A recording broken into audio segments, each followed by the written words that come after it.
Good morning and welcome to day 86 of Going from Heavy to Light. Today is a special day in my life. My youngest son is 19 today, and we are going out as a family tonight. We have a 7 o'clock reservation at an Italian restaurant. So the reason I tell you those details is because we couldn't get there until 7 because my son has to work today.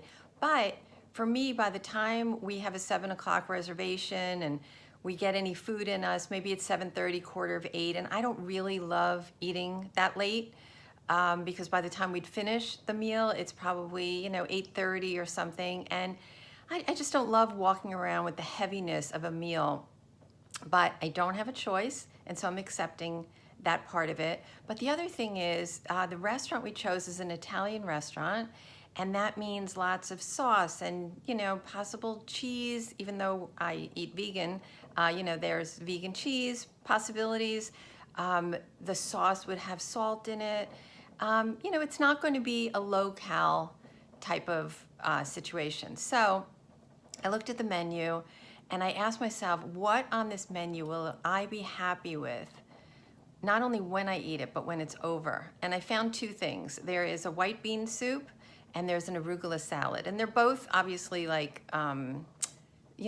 appetizer type sizes. But I felt like that would keep me away from any kind of sauce or any salt or things. Well, the soup might have a little salt, hopefully not too much, but nothing that's going to be oily and make me feel disgusting.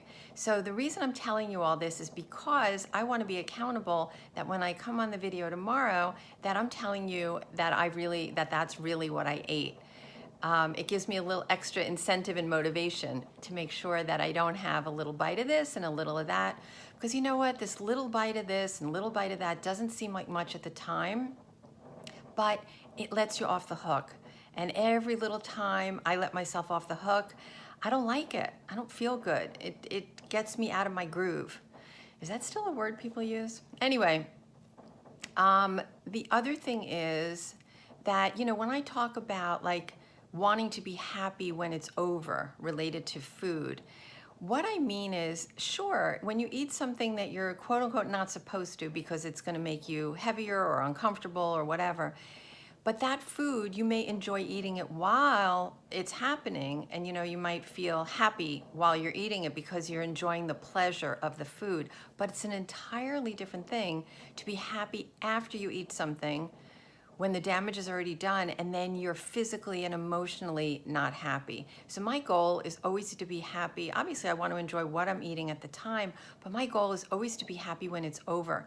So what I'm looking forward to, besides celebrating with the family this special day, is getting in the car after we're done, knowing that I took care of myself, that I stuck to what I said I was going to do, and ate the foods that I knew would make me happy, comfortable, satisfied, and also that I'll have the ability to wake up tomorrow morning and feel comfortable in my body, not overstuffed, even though we're eating late, and just emotionally knowing I'm still on track, I'm still moving forward.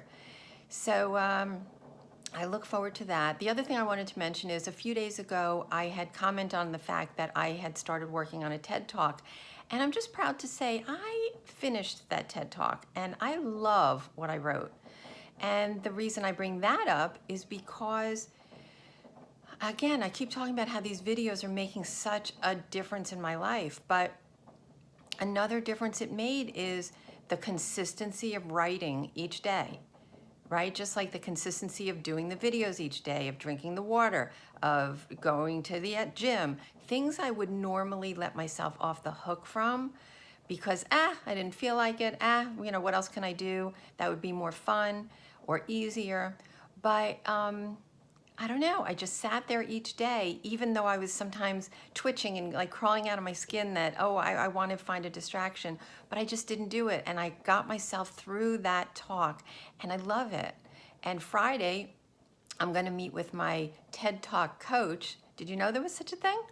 Anyway, so I'll be able to read it to her and get her feedback. And it's just great because it's just another thing that I'm choosing to do to get my message out to the world. So I hope you guys have a great day, and I look forward to telling you tomorrow what I ate tonight. Take care.